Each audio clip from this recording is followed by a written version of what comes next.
விஸ்வம்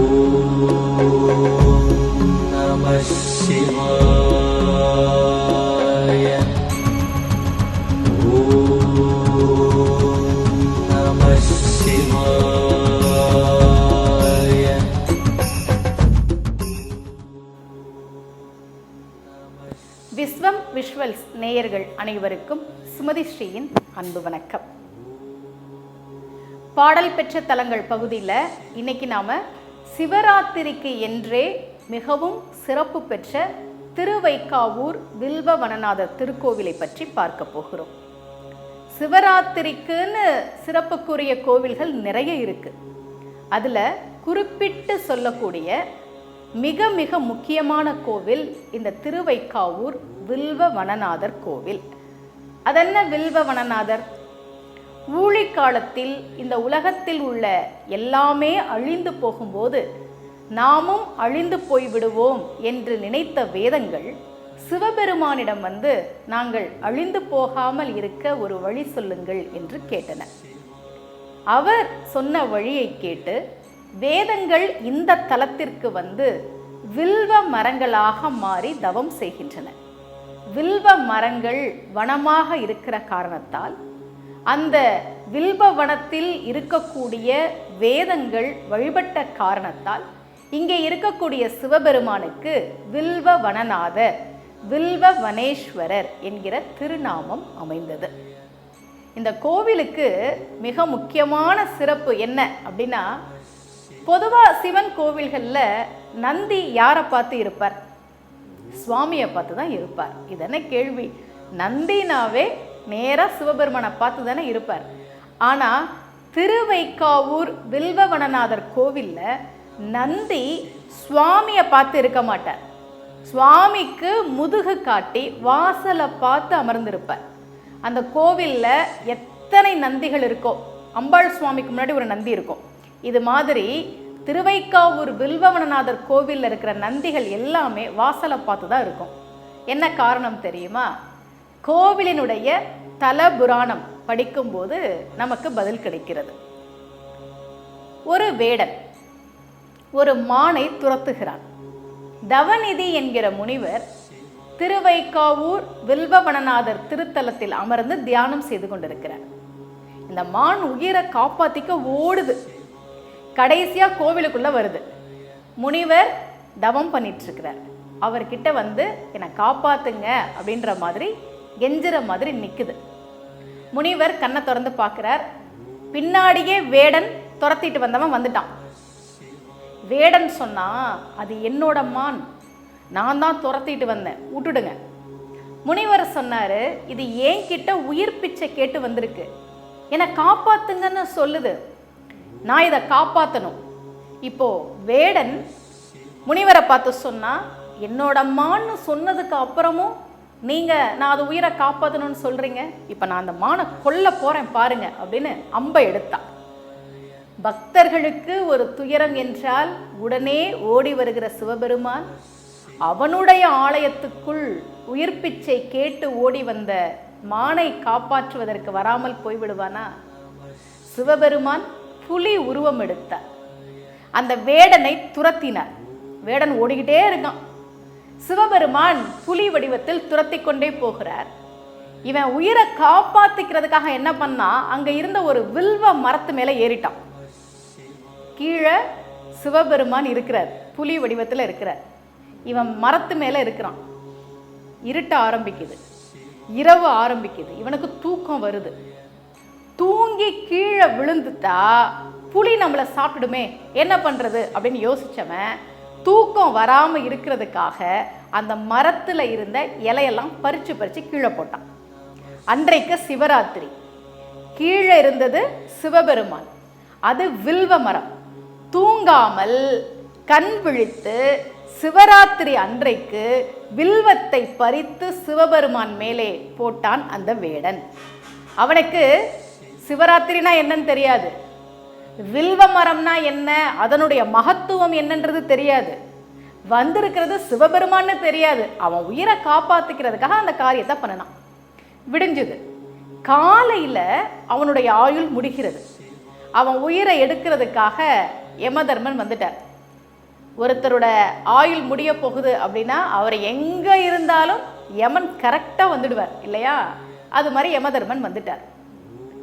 ஒரு நாள் இரவு முழுக்க சிவராத்திரி அன்றைக்கு கண் விழித்து எனக்கு வில்வத்தால் அர்ச்சனை செய்த காரணத்தால் உனக்கு நான் ஆயுளை நீட்டித்து தருகிறேன் என்று வரம் கொடுக்கிறார் சிவபெருமான். யமன் உயிரெடுக்க வந்துட்டார். என்னுடைய பக்தனுக்கு அவன் இன்னும் பல ஆண்டுகள் வாழ்வான் என்று நான் வரம் கொடுத்திருக்கிறேன், நீ எதுக்கு வந்த என்று சிவபெருமான் யமன் மீது கோபப்படுகிறார். கோல் ஏந்திய தட்சிணாமூர்த்தியாக உருவம் எடுத்து யமனை சிவபெருமான் விரட்டி அடிக்கிறார். பொதுவாக தட்சிணாமூர்த்தியை நம்ம பார்ப்போம், ஆலால மரத்துக்கு கீழே அமர்ந்து சனகாதி முனிவர்களுக்கு உபதேசம் செய்கிற கோலத்தில் தான் நம்ம பார்த்துருக்கோம். ஆனால் திருவைக்காவூர் கோவிலில் கோலேந்திய தட்சிணாமூர்த்தியாக அவர் காட்சி தருகிறார். இப்போ யமனை விரட்டி அடிக்கிறார் சிவபெருமான். நந்திகிட்ட வந்தார். என்னுடைய ஆலயத்துக்குள்ள நீ எப்படி யமனை நீ அனுமதிக்கலாம், எப்படி நீ அனுமதிச்ச என்று கோபப்படுகிறார் சிவபெருமான். உடனே நந்தி தேவர் தன்னுடைய மூச்சு காற்றால் அந்த யமனை இழுத்து நிறுத்துகிறார், கட்டுப்படுத்துகிறார். பிறகு யமன் மன்னிப்பு கேட்க சிவபெருமான் அவனுக்கும் அருள் செய்கிறார் என்கிறது தல வரலாறு. மன்னிப்பு பெற்ற யமன் அங்கேயே ஒரு தீர்த்தத்தை உருவாக்கி சிவபெருமானுக்கு அபிஷேகம் செய்து வழிபட்டான். அந்த தீர்த்தத்திற்கு யம தீர்த்தம் என்று பெயர். நீங்கள் திருவைக்காவூர் கோவிலுக்கு போனீங்கன்னா திருத்தலத்திற்கு நேர் எதிரில் ஒரு தீர்த்தம் இருக்கும், அது யம தீர்த்தம், யமன் உருவாக்கிய தீர்த்தம். அதே போல அக்னி தீர்த்தம், பிரம்ம தீர்த்தம் என்று இன்னும் 2 தீர்த்தங்கள் இருக்கின்றன. பிரம்மன் உருவாக்கியது ஒன்று இருக்கிறது, அக்னி தேவன் உருவாக்கியது ஒன்றும் இருக்கிறது. சிவபெருமான் நந்திதேவரை பார்த்து சொன்னார், இனிமே நீ வாசலை பார்த்து தான் உட்காரணும். என்னிடம் வருபவர்களுக்கு வாழ்க்கை கொடுக்க வேண்டியது என்னுடைய கடமை, நீண்ட ஆயுள் கொடுக்க வேண்டியது என்னுடைய கடமை. அதை செய்ய விடாமல் யமன் மறுபடியும் ஒருவேளை இந்த ஆலயத்துக்குள் வந்தால் அவனை வரவிடாமல் தடுக்க வேண்டிய பொறுப்பு உனக்கு இருக்கிறது என்று சிவபெருமான் சொன்ன காரணத்தால் நந்தி தேவர் சுவாமியை பார்த்து அமராமல் வாசலை பார்த்து அமர்ந்திருக்கிறார். யமன் இந்த கோவிலுக்குள்ள வரக்கூடாது என்று தடுத்து நிறுத்துவதற்காகவே நந்தியம் பெருமான் வாசலை பார்த்து அமர்ந்திருக்கிறார். அதனால நீண்ட ஆயுள் வேண்டும் என்று நினைப்பவர்கள் இந்த தலத்திற்கு வந்து மிக முக்கியமாக சிவராத்திரி அன்றைக்கு வந்து வில்வவனநாதரை வில்வம் கொடுத்து அர்ச்சனை செய்வது என்பது மிக மிக சிறப்புக்குரியது. இங்கே இருக்கக்கூடிய அம்பாளுக்கு வழைக்கை நாயகி என்பது திருநாமம், சர்வ ஜன ரட்சகி என்றும் சொல்கிறார்கள். வரப்பிரசாதியானவள் அந்த அம்பாள். அம்பாள் சன்னதிக்கு முன்னாடி ஒரு ஸ்ரீசக்கரம் பிரதிஷ்டை பண்ணியிருக்காங்க. நீங்கள் அம்பாள் சந்நிதி முன்னாடி நின்று, அந்த ஸ்ரீசக்கரம் முன்னாடி நின்று உங்களுடைய வேண்டுதல்களை சொல்வது என்பது மிகுந்த சிறப்புக்குரியது. அம்பாள் வரப்பிரசாதி, அவள் அதனை உடனே நிறைவேற்றி தருவாள் என்று இந்த கோவிலுக்கு வந்து பயன் பெற்றவர்கள் சொல்கிற செய்தி. இந்த கோவிலுக்கு ஞானசம்பந்த பெருமான் ஒரு பாடல் பாடியிருக்கிறார், அப்பர் சுவாமிகள் ஒரு பாடல் பாடியிருக்கிறார். அதே போல இங்கே இருக்கிற முருகப்பெருமான் மீது அருணகிரியர் திருப்புகழ் பாடியிருக்கிறார். அந்த முருகப்பெருமான் ரொம்ப அழகாக கலையம்சத்தோடு இருப்பார். நமக்கு சிக்கல் முருகனை தெரியும், எட்டுக்குடி முருகனை தெரியும். இங்கே இருக்கக்கூடிய முருகப்பெருமான் சிலைகளை எல்லாம் வடிவமைத்த சிற்பி தான் திருவைக்காவூர் வில்வவனநாதர் கோவிலில் இருக்கக்கூடிய முருகப்பெருமானையும் மிகுந்த கலையம்சத்தோடு வடிவமைத்திருக்கிறார். ஆக திருவைக்காவூர் கோவில் என்பது தேவார பாடல் பெற்ற தலம் மட்டுமல்ல, திருப்புகழ் பாடல் பெற்ற தலமும் கூட. இந்த கோவிலில் இன்னொரு சிறப்பு என்ன அப்படின்னா, சிவபெருமானுக்கு வில்வவனநாதருக்கு துவாரபாலகர்களாக யார் இருக்காங்க தெரியுமா? பிரம்மனும் விஷ்ணுவும் தான் இருக்காங்க. கருவறைக்கு வெளியில வில்வவனநாதருக்கு துவாரபாலகர்களாக பிரம்மனும் விஷ்ணுவும் இருக்கிறார்கள். அதனால் இதனை மும்மூர்த்தி தலம் என்றும் சொல்வதுண்டு. 3 மூர்த்திகளும் இருக்கிறார்கள். சிவன், விஷ்ணு, பிரம்மன் என்று 3 பேரும் இருக்கிற காரணத்தால் இதற்கு மும்மூர்த்தி தலம் என்றும் ஒரு பெயர் உண்டு.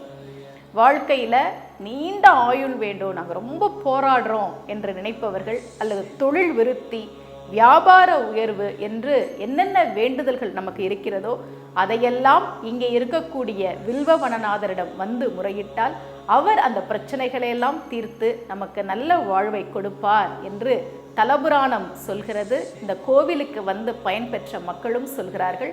ஒரு முறை வாய்ப்பு கிடைத்தால், முடிந்தால் சிவராத்திரி அன்றைக்கு வில்வவனநாதரை வந்து தரிசனம் செய்யுங்கள். இந்த கோவில் எங்கே இருக்குது அப்படின்னா, கும்பகோணம் பக்கத்தில் சுவாமிமலை இருக்கு இல்லையா, அந்த சுவாமி மலையிலிருந்து வடக்கே 5 கிலோமீட்டரில் திருவைக்காவூர் என்கிற ஊரில் வில்வவனநாதர், வில்வவனேஸ்வரர் ஆலயம் இருக்கிறது. இங்கே இருக்கக்கூடிய அம்பாளும் வரப்பிரசாதி, கேட்ட வரங்களை கேட்டதை விடவும் அதிகமாக கொடுக்கக்கூடியவள். ஒரு முறை இந்த தலத்திற்கு வந்து தரிசனம் செய்யுங்கள். மீண்டும் பாடல் பெற்ற தலங்கள் பகுதியில் சந்திக்கலாம். அனைவருக்கும் அன்புடன் சுமதி ஸ்ரீ.